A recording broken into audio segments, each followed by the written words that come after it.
നമസ്കാരം പിള്ളേരെ. അപ്പൊ നമുക്ക് പൈത്തൺ പ്രോഗ്രാമിങ്ങിന്റെ മൂന്നാമത്തെ മൊഡ്യൂളിലേക്ക് കടക്കാം. അതിനു മുമ്പ് ഒന്നും രണ്ടും മൊഡ്യൂൾ പഠിച്ചതൊക്കെ ഓർമ്മയുണ്ടോ എല്ലാവർക്കും? എല്ലാവരും ഒന്ന് വായിച്ചു നോക്കി വെക്കണം. എന്നിട്ട് വേണം മൂന്നാമത്തെ മൊഡ്യൂൾ നമുക്ക് പഠിക്കാൻ. ഞാൻ ജസ്റ്റ് ഒന്ന്, ഇത് നമ്മുടെ സിലബസ് ആണ്, ജസ്റ്റ് ഒന്ന് ഞാൻ റിവൈസ് ചെയ്ത് പറഞ്ഞുതരാം എന്തൊക്കെയാണ് നമ്മൾ പഠിച്ചു കഴിഞ്ഞതെന്നുള്ളത്.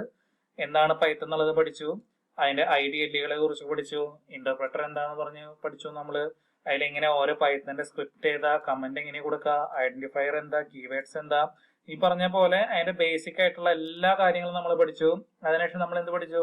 അതിന്റെ ലൂപ്പിംഗ് സ്റ്റേറ്റ്മെന്റുകളെ കുറിച്ച് പഠിച്ചു. Life statement, loop statement, while statement, finite loop, infinite loop, അങ്ങനെ തുടങ്ങിയ കുറെ കാര്യങ്ങൾ നമ്മൾ പഠിച്ചു. ഇനി നമ്മൾ തേർഡ് മൊഡ്യൂളിലേക്ക് കടക്കാൻ പോവുകയാണ്.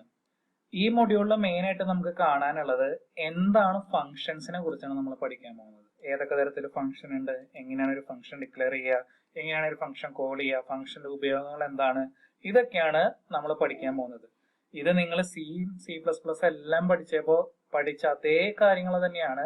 പക്ഷെ ഇതിൽ ചെറിയൊരു വ്യത്യാസമൊക്കെ ഉണ്ട്. എങ്ങനെയാണ് ഫംഗ്ഷൻ ഡിഫൈൻ ചെയ്യുന്നതും കോൾ ചെയ്യുന്നതും ചെറിയൊരു വ്യത്യാസം ഉണ്ടെന്നുള്ളൂ. എന്നാലും നമുക്ക് പരമാവധി ബേസ് ലെവൽ നിന്നുകൊണ്ട് തന്നെ ഞാൻ നിങ്ങൾക്ക് ഫംഗ്ഷൻ എന്താണെന്ന് നിങ്ങൾക്ക് പറഞ്ഞു തരാം. ഓക്കെ, അപ്പൊ നമ്മൾ ഇന്ന് കടക്കാൻ പോവുകയാണ്. എന്താണ് ഫംഗ്ഷൻ? അപ്പോ നിങ്ങൾ പഠിച്ചിട്ടുണ്ടാവും എന്താണ് ഫംഗ്ഷൻ എന്നുള്ളത് അല്ലെ. അപ്പോ എന്താ ഫംഗ്ഷൻ? ഒരു സ്ഥലത്ത് നിന്ന് കോൾ ചെയ്യും, ആ വേറെ സ്ഥലത്ത് കുറച്ച് കോഡുകൾ വന്നിട്ട് അത് എക്സിക്യൂട്ട് ചെയ്യും, തിരിച്ചിങ്ങോട്ട് വരും. ഇതായിരിക്കും നിങ്ങൾ ഫംഗ്ഷനെ കുറിച്ച് പഠിച്ചിട്ടുണ്ടാവുക. അത് തന്നെയാണ്. അത് കുറച്ചും കൂടി ടെക്നിക്കൽ ടൈമിൽ പറയുകയാണെന്നുണ്ടെങ്കിൽ ഫംഗ്ഷൻസ് എന്താ? ഒരു സെൽഫ് കണ്ടെയ്ൻഡ് പ്രോഗ്രാം ആണ് that perform some particular task. എന്താ ഉദ്ദേശിക്കണേ? ഫംഗ്ഷൻ എന്ന് പറഞ്ഞു കഴിഞ്ഞാൽ സെൽഫ് കണ്ടെയ്ൻഡ് പ്രോഗ്രാം ആണ്. അതായത് അതിന്റെ ഉള്ളിൽ കുറച്ച് ഗ്രൂപ്പ് ഓഫ് കോഡ് ഉണ്ടായിരിക്കും. സെൽഫ് കണ്ടെയ്ൻഡ് പ്രോഗ്രാം ആണ്. അത് പെർഫോം ചെയ്യും. എന്തിനു വേണ്ടിയിട്ട്? ചില പെർട്ടിക്കുലർ ടാസ്ക് വർക്ക് ചെയ്യും. ചില പെർട്ടിക്കുലർ കാര്യങ്ങൾ വർക്ക് ചെയ്യാൻ വേണ്ടിയിട്ട് നമ്മൾ ഉണ്ടാക്കി വെക്കണം കുറച്ച് കോഡുകളെയാണ് നമ്മൾ, ഗ്രൂപ്പ് ഓഫ് കോഡുകളെയാണ് നമ്മൾ ഫംഗ്ഷൻ എന്ന് വിളിക്കാം. Once a function is created by the programmer for a specific task, this function can be called anytime to perform that task. എന്ത് ഉദ്ദേശിക്കണേ? ഒരു പ്രോഗ്രാമർ ഒരു ഫംഗ്ഷൻ ക്രിയേറ്റ് ചെയ്ത് വെച്ച് കഴിഞ്ഞാൽ എപ്പോൾ വേണമെന്നുണ്ടെങ്കിലും ആ ഒരു ഫംഗ്ഷൻ നമുക്ക് ആ പ്രോഗ്രാമിന്റെ ഇടയിൽ നമുക്ക് കോൾ ചെയ്യാൻ പറ്റും. അപ്പൊ അതിന്റെ ഒരു ഗുണം എന്താ? നമുക്ക് കുറച്ച് ലൈൻ ഓഫ് കോഡ് നമ്മൾ കുറച്ച് ഒരു സ്ഥലത്ത് ചെയ്തു വെക്കുകയാണ്. അപ്പോൾ അതേ സെയിം ഓഫ് കോഡ് നമുക്ക് വേറെ സ്ഥലത്ത് ഉപയോഗിക്കേണ്ടി വന്നു കഴിഞ്ഞാൽ സിംപ്ലി നമ്മൾ എന്ത് ചെയ്താൽ മതി? ആ ഒരു ഫംഗ്ഷൻ എടുത്ത് കോൾ ചെയ്താൽ മതി. അപ്പൊ അത്രയും വരി വീണ്ടും ടൈപ്പ് ചെയ്യേണ്ട ആവശ്യമില്ല. ആ സെയിം ലൈൻ ഓഫ് കോഡ് അവിടെ വർക്ക് ചെയ്തോളും. അപ്പോ അത്രയും കുറച്ച് കോഡ് ടൈപ്പ് ചെയ്താൽ മതി എന്നുള്ളതാണ് ഫംഗ്ഷന്റെ ഏറ്റവും വലിയ അഡ്വാൻറ്റേജ്. ഓക്കെ, ഇവിടെ താഴെ പറഞ്ഞിട്ടുണ്ട് എന്തൊക്കെയാണ് മെയിൻ അഡ്വാൻറ്റേജ് ഫംഗ്ഷൻ യൂസ് ചെയ്യുമ്പോൾ എന്ന് പറഞ്ഞിട്ടുണ്ട്. They reduce duplication of code in a program. ഇത് ഞാൻ നേരത്തെ പറഞ്ഞത് തന്നെ, ഒരേ തരത്തിലുള്ള കോഡ് വീണ്ടും വീണ്ടും റിപ്പീറ്റ് ചെയ്യേണ്ട സാഹചര്യം വരികയാണെന്നുണ്ടെങ്കിൽ ആ സെയിം കണ്ടന്റ് ഓഫ് കോഡിനെ നമ്മളൊരു ഫംഗ്ഷൻ ആക്കിയിട്ട് ആവശ്യമില്ല ജസ്റ്റ് ആ ഫംഗ്ഷൻ മാത്രം ഇങ്ങനെ കോൾ ചെയ്തുകൊണ്ടിരിക്കും. അപ്പൊ അത്രയും കോഡ് നമുക്ക് ടൈപ്പ് ചെയ്യേണ്ട ആവശ്യമില്ല. അപ്പൊ എന്താ? ഡ്യൂപ്ലിക്കേഷൻ ഓഫ് കോഡ് പരമാവധി നമുക്ക് ഒഴിവാക്കാൻ സാധിക്കും. They break the large complex problem into small part. അതായത് ഒരുപാട് കോഡ് ടൈപ്പ് ചെയ്യുമ്പോൾ നമുക്ക് വലിയ പ്രോഗ്രാം ആണെന്ന് തോന്നും. അപ്പൊ ഫംഗ്ഷൻ ഒക്കെ ഉപയോഗിച്ച് ചെയ്യുമ്പോൾ എന്താ? വളരെ സിമ്പിൾ ആയിട്ട് നമുക്ക് പ്രോഗ്രാം നമുക്ക് കാണാനും പറ്റും. വലിയ പ്രോബ്ലത്തെ, കോംപ്ലക്സ് പ്രോബ്ലത്തെ ചെറിയ പ്രോബ്ലം ആക്കി മാറ്റാനും നമുക്ക് സാധിക്കും. They help in improving the clarity of code. അതായത് ക്ലാരിറ്റി ഓഫ് കോഡ് ഇംപ്രൂവ് ചെയ്യും. കാരണം എന്താ? നേരത്തെ കുറെ കോഡിൽ ടൈപ്പ് ചെയ്യണം. ഇതെന്താ? നമ്മൾ ഷോർട്ടാക്കി എല്ലാം ചെറിയ ചെറിയ ഫംഗ്ഷൻസ് ആയിട്ട് എഴുതി കഴിഞ്ഞാൽ പെട്ടെന്ന് നമുക്ക് ആ എഴുതിയ കോഡിന് ഒരു ക്ലാരിറ്റി കിട്ടും.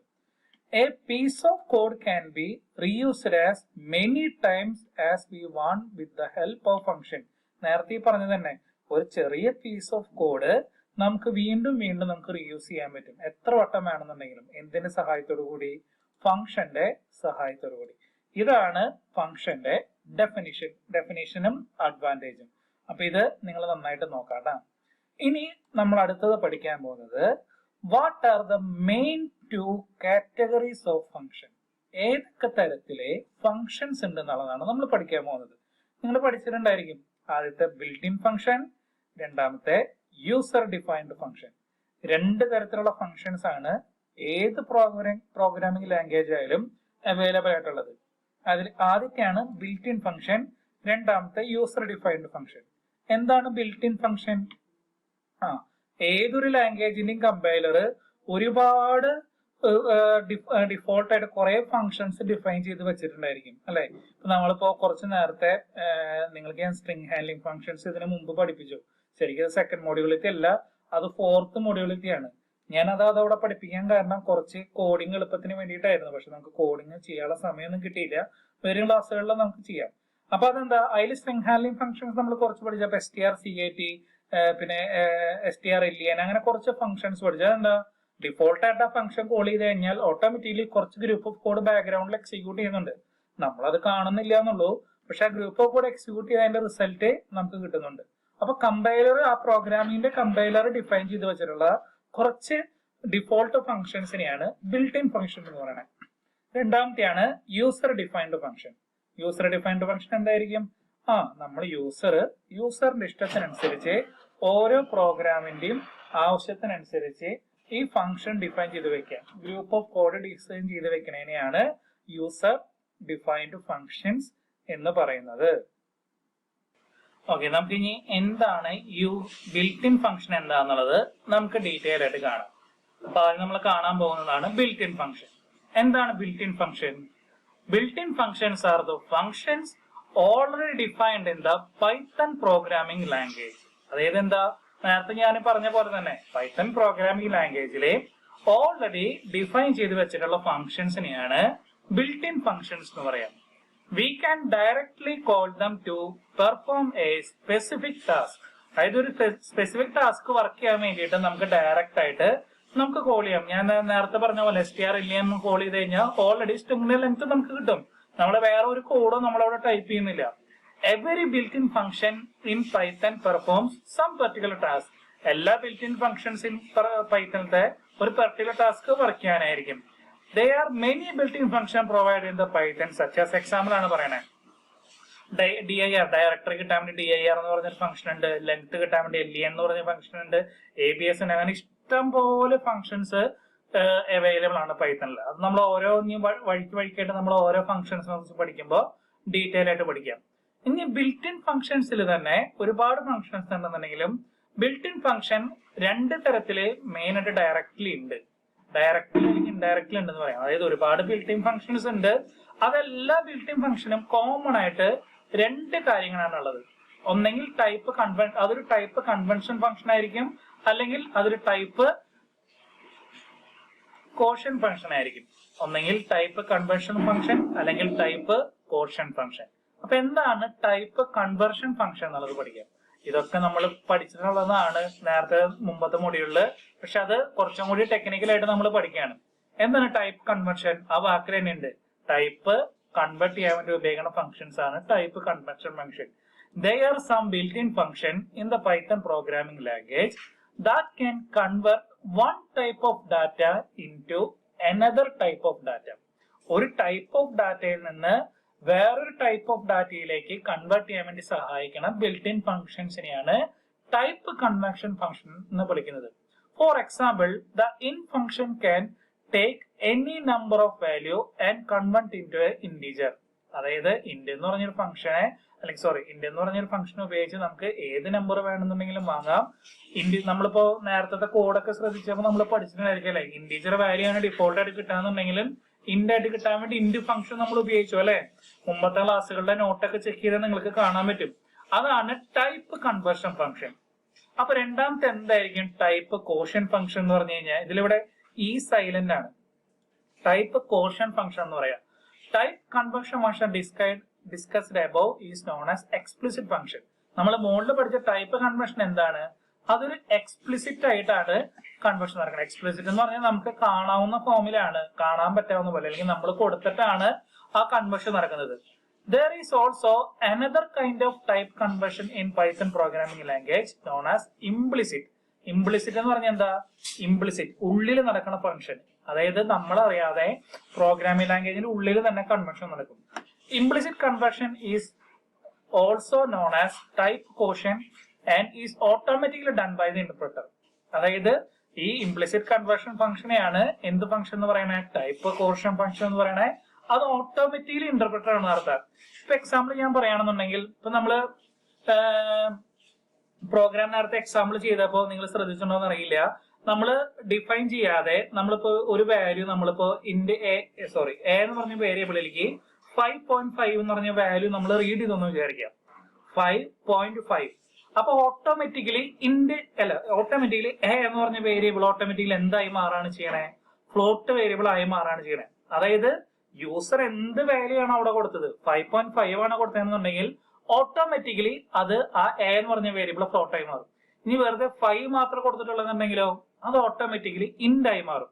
ഇനി നമ്മളവിടെ വെറുതെ ഒരു ക്യാരക്ടർ ആണ് കൊടുത്തത്, അല്ലെങ്കിൽ ആരുടെങ്കിലും നെയിം ആണ് നമ്മളവിടെ കൊടുത്തതെന്നുണ്ടെങ്കിൽ ഓട്ടോമാറ്റിക്കലി ആ ഒരു വേരിയബിൾ എന്തായി മാറും?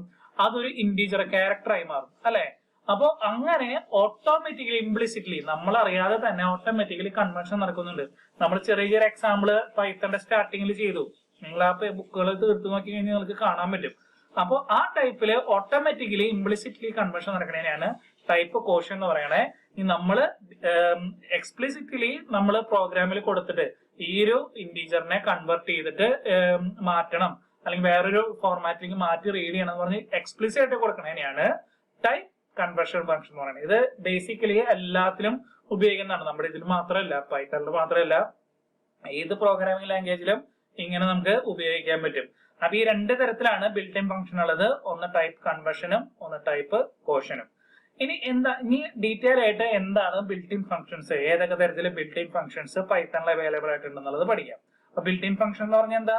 പൈത്തൺ പ്രോഗ്രാമിംഗ് ലാംഗ്വേജിലെ കമ്പൈലർ ഡിഫോൾട്ട് ആയിട്ട് ചെയ്തു വെച്ചിരിക്കുന്ന കുറച്ച് ഗ്രൂപ്പ് ഓഫ് ഫംഗ്ഷൻസിനെയാണ് നമ്മൾ എന്ത് ഫംഗ്ഷൻസ് എന്ന് പറയണേ? ബിൽറ്റ് ഇൻ ഫംഗ്ഷൻസ് എന്ന് പറയണേ.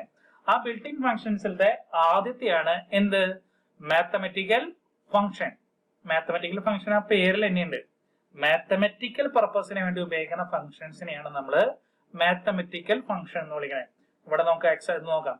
In mathematics we have functions such as sin and log, and we have to evaluate some expression like sin pi by 4 and log 1 by x. ഇതൊക്കെ നമ്മൾ പഠിച്ചിട്ടുണ്ട്, statistics subject ഒക്കെ പഠിച്ചപ്പോൾ നിങ്ങൾ പഠിച്ചിട്ടുണ്ടാവും അല്ലെ? We followed a process to solve this type of expression. First we solve innermost part of the parenthesis and then move on to the outer function. നമുക്കറിയാലേ ചില functions ഒക്കെ നമ്മൾ പാരാന്തസിന്റെ ഇത് നോക്കിയിട്ട് വേണം നമ്മൾ ഓരോന്ന് സോൾവ് ചെയ്യാൻ വേണ്ടിയിട്ട്. അപ്പൊ നമുക്ക് ഒരു മാത്തമെറ്റിക്കൽ ഫംഗ്ഷൻ പെർഫോം ചെയ്യണമെന്നുണ്ടെങ്കിൽ ഒരുപാട് ഗ്രൂപ്പ് ഓഫ് കോഡ് ടൈപ്പ് ചെയ്യേണ്ട അവസ്ഥയാണ് അല്ലെ? അപ്പൊ എന്താണ് ഈ പൈത്തൺ തന്നെ കുറച്ച് മാത്തമെറ്റിക്കൽ ഫംഗ്ഷൻ ചെയ്യാൻ വേണ്ടിയിട്ട് കുറച്ച് ഫംഗ്ഷൻസ്, നമുക്ക് അത്ര ഡീറ്റെയിൽ ആയിട്ട് മാത്തമെറ്റിക്കൽ ഫംഗ്ഷൻ വരുന്നില്ല, അതിൽ കുറച്ച് ഫംഗ്ഷൻസ് മാത്രം നമുക്ക് ഉപയോഗിച്ച് 1-2 പ്രോഗ്രാം എക്സാമ്പിൾ ഒക്കെ നമുക്ക് ചെയ്യാം. അപ്പോ ഒരുപാട് ഡിഫോൾട്ട് ആയിട്ട് കുറെ പ്രോഗ്രാമിംഗ് വരുന്നുണ്ട്. ഇപ്പൊ എന്റെ ഈ പൈച്ചാമ പ്രോപ്പർ ആയിട്ടൊന്നും വർക്ക് ചെയ്യുന്നില്ല. ഞാൻ ഈ സോഫ്റ്റ്വെയർ അപ്ഡേറ്റ് ചെയ്തപ്പോ, ലാപ്ടോപ്പ് അപ്ഡേറ്റ് ചെയ്തപ്പോ, അടുത്ത ക്ലാസ്സുകളിൽ നിങ്ങൾക്ക് ഞാൻ എന്റെ എക്സാമ്പിൾ പൈച്ചാമിൽ ഞാൻ നിങ്ങൾക്ക് കാണിച്ചു തരാണ്ടോ. അപ്പൊ ഇപ്പൊ ജസ്റ്റ് തിയറി മാത്രം നോക്കി വെക്കാം. നെക്സ്റ്റ് ക്ലാസ്സിൽ ഞാൻ നിങ്ങൾക്ക് പ്രാക്ടിക്കൽ ആയിട്ട് അതിന്റെ ഓരോ ഇത് ചെയ്ത് കാണിച്ചു തരാം. അപ്പൊ എന്താ, ഈ ഒരു മാത്തമെറ്റിക്കൽ ഫംഗ്ഷൻസ് നമുക്ക് ഉപയോഗിക്കാൻ വേണ്ടിയിട്ട് കുറച്ച് മാത്തമെറ്റിക്കലി ഡിഫോൾട്ട് ആയിട്ടുള്ള കുറച്ച് ഫംഗ്ഷൻ പൈത്തൺ പ്രോഗ്രാം നമുക്ക് കമ്പൈലർ നമുക്ക് പ്രൊവൈഡ് ചെയ്യുന്നുണ്ട്. ആ തരത്തിലുള്ള ഫംഗ്ഷൻസിനെയാണ് മാത്തമെറ്റിക്കൽ ഫംഗ്ഷൻ എന്ന് പറയുന്നത്. ഇപ്പൊ നമുക്ക് ഇവിടെ ഒരു എക്സാമ്പിൾ ഉണ്ട്. നമ്മുടെ find the cause of 45 degrees നിങ്ങൾ പഠിച്ചിട്ടുണ്ടോ, സൈൻ കോസ് ടാൻ.